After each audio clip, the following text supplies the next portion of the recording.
Hello everyone, how you doing? Welcome back. I hope you're all doing really well. I'm Lindsay, your host of the Heavy Metal Journal and writer for the Moshville Times, and today I am back with part 2 of my top 40 albums of 2025, where I'll be counting from number 30 up to number 21. Now, if you've missed part 1 of this series, I will make sure that's linked at the end of this video, and part 3 of this series, where I'll be counting from number 20 to number 11, will be coming out this coming Monday at 9 p.m. GMT, so definitely keep an eye out for that. Okay, kicking things off with number 30, released on the 2nd of May via Season of Mist. This is their 11th studio album. I have Nightfall with Children of Eve, and this is melodic black metal from Greece. This is dark, epic, melodically rich Hellenic metal, and I absolutely love this sound and I love this band alongside the other pioneers of the scene, Septic Flesh and Rotten Christ. This album is determined, powerful and highly infectious, weaving gothic tapestries into the brutalness of blackened death metal. You have eerie choirs, haunting female vocalizations and really raw guttural growls and screams. The guitars in this album are absolutely crushing, a thunderous rhythm section, and the melodics are incredibly rich. Flurries of tremolo picking, really catchy hooks, and it has this very dark atmosphere about it. My favourite track of this album is definitely Seeking Revenge. There's just something very grand and opulent about it, but it's incredibly heavy and catchy. So coming in at number 30, I have Nightfall with Children of Eve. Okay, so coming in at number 29, released on the 25th of April via Metal Blade Records. This is their 3rd studio album. I have Kardashev with Alunea, and this is progressive death metal from Arizona in the US. Like I said, this is progressive death metal or death gaze, and the band are known for constantly pushing boundaries and blurring the lines of subgenres. Now, this album in particular is incredibly progressive. The technical details and intricacies of the guitars and the time signatures are incredible. But despite the fact that this is a densely progressive album, it's very atmospheric as well, and that contrast between the two has created a dynamic sound. I absolutely love how they've melted the ambient passages with blistering death metal and really cool progressive elements. This album is intense, it's beautiful, and I love that they've experimented with a lot of different sounds and a lot of different vocal styles. My favourite track of this record is definitely Reunion. There's something very uplifting about this album. It's highly emotive, but it's unbelievably heavy and catchy at the same time. So coming in at number 29 today, I have Kardashev with Alunea. Okay, so coming in at number 28, released way back on the 7th of February via Prophecy Productions. This is the 7th studio album. I have Unrequited with A Pathway to the Moon, and this is atmospheric post-black metal from Canada.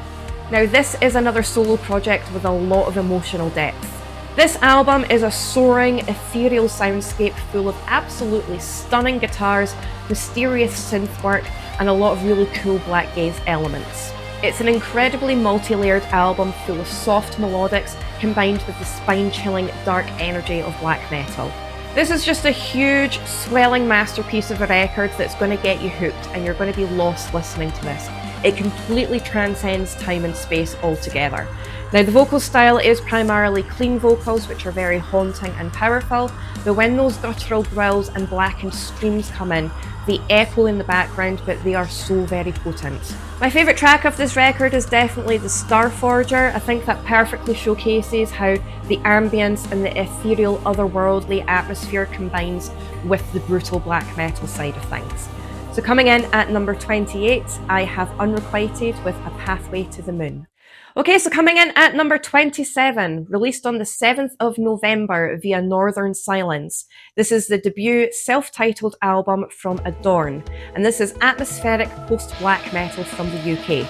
So basically, this band have fused atmospheric black metal and shoegaze with the Romanticism art era. You have these beautiful piano, violin and choir arrangements blended in with the raw, bleak energy of black metal.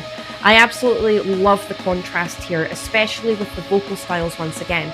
You have these choir-esque, female vocalizations, which are so incredibly mystical, but then you've got the echoing, rasping, bleak black metal screams in the background, which just creates this absolutely dynamic atmosphere. This album completely blew me away. I absolutely love it when bands experiment with different time periods, whether that's neoclassical elements or, as is the case here, romanticism, and this is done incredibly well. It is stunning. My favourite track of this record is definitely Tudor Garden. I think that showcases the band's sound incredibly well. It's very uplifting and almost spiritual, but then the contrast of the black metal really does grab your attention. So coming in today at number 27, I have Adorn with their self-titled debut. Okay, so coming in at number 26 today, released on the 19th of September via Willowtip Records. This is their 8th studio album. I have Krigsgrav with Stormcaller, and this is blackened death doom metal from Texas in the US. Now this album is harsh and evocative, incorporating elements of black, death and doom metal, which creates this unbelievably evil yet enticing sound. You have the brooding nature of doom metal, the savagery of death metal, and then that raw energy of the black metal.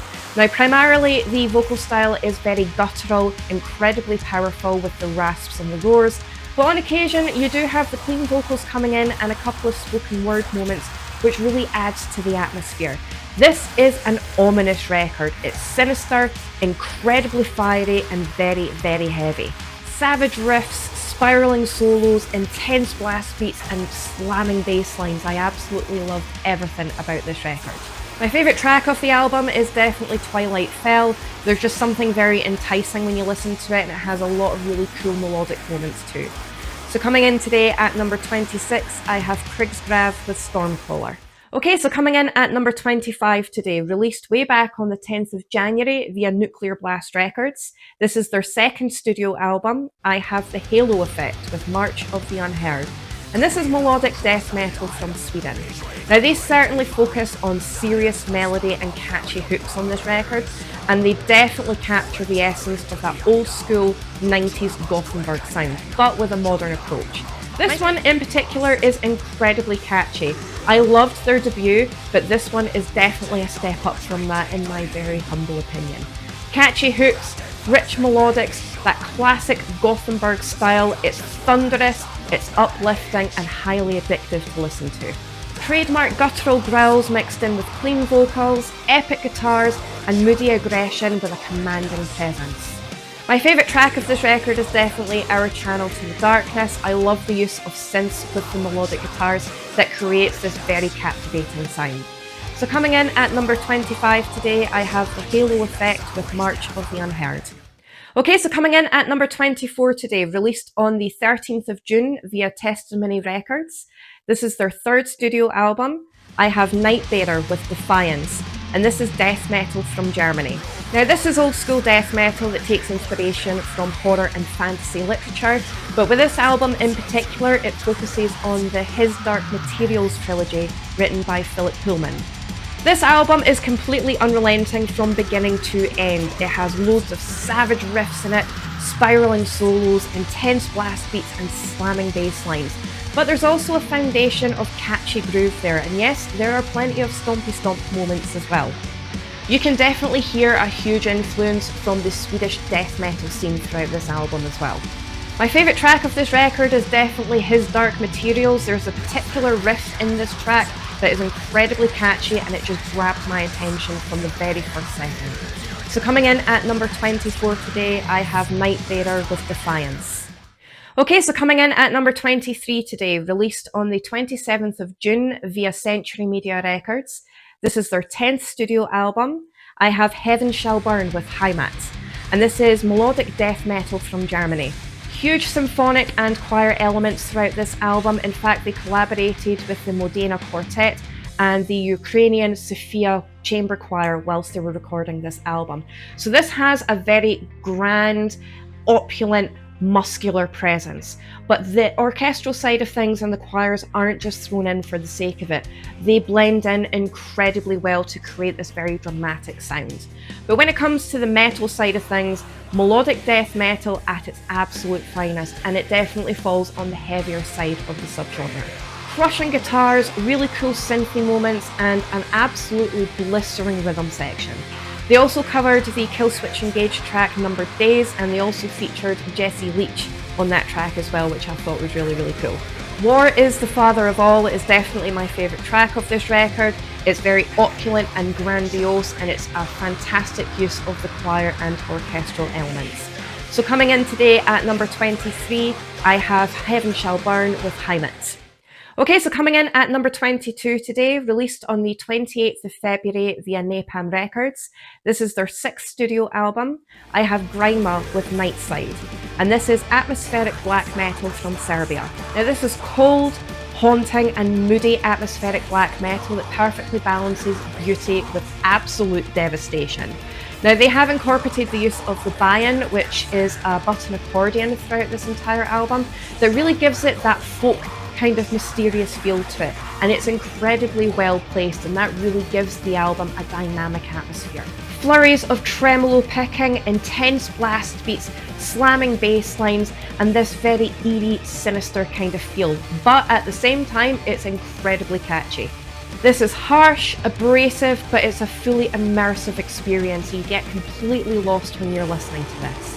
My favourite track of this album is definitely Beyond the Dark Horizon. I think the use of the buy-in in this track in particular is very well placed, and the atmospheric black metal is so magical, but incredibly raw and devastating at the same time. So coming in at number 22, I have Grima with Nightside. Okay, so coming in at number 21, rounding up part 2 of my top 40 albums of 2025, released on the 4th of April via Metal Blade Records. This is their 7th studio album. I have A Legion with the Ossuary Lens, and this is technical death metal from Colorado in the US. I was a huge fan of their last album, Damnum, that was released back in 2022, but this one completely blew me away. It's melodically rich, but so unbelievably heavy. The technical details of the guitars are outstanding, the time signatures are dynamic, it keeps you on your toes, it twists and turns, and it's unbelievably crushing. There's captivating hooks in this, anthemic choruses, and it's just such an incredible album. There's some really cool acoustic breaks throughout as well that serves as a direct contrast to that brutal energy. My favourite track of this record is definitely Driftwood. It's catchy, it has an anthemic chorus, the guitar detail in this is incredible, and I just absolutely loved it. It's a highly addictive track. So coming in at number 21 today, I have A Legion with the Ossuary Lens. And that's it for part 2 of my top 40 albums of 2025. Once again, comment down below to let me know what you think of this portion of my list, and share yours as well, because I absolutely love seeing everybody's list and I love how diverse it all is.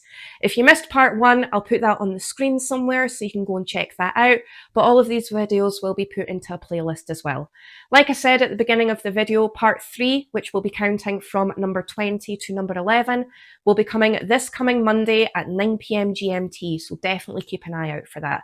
Thank you for all your comments on the last video as well. I've been trying my best to keep up with all of those, and again, thank you for your support. I appreciate you all as always, and I will see you on Monday for part 3.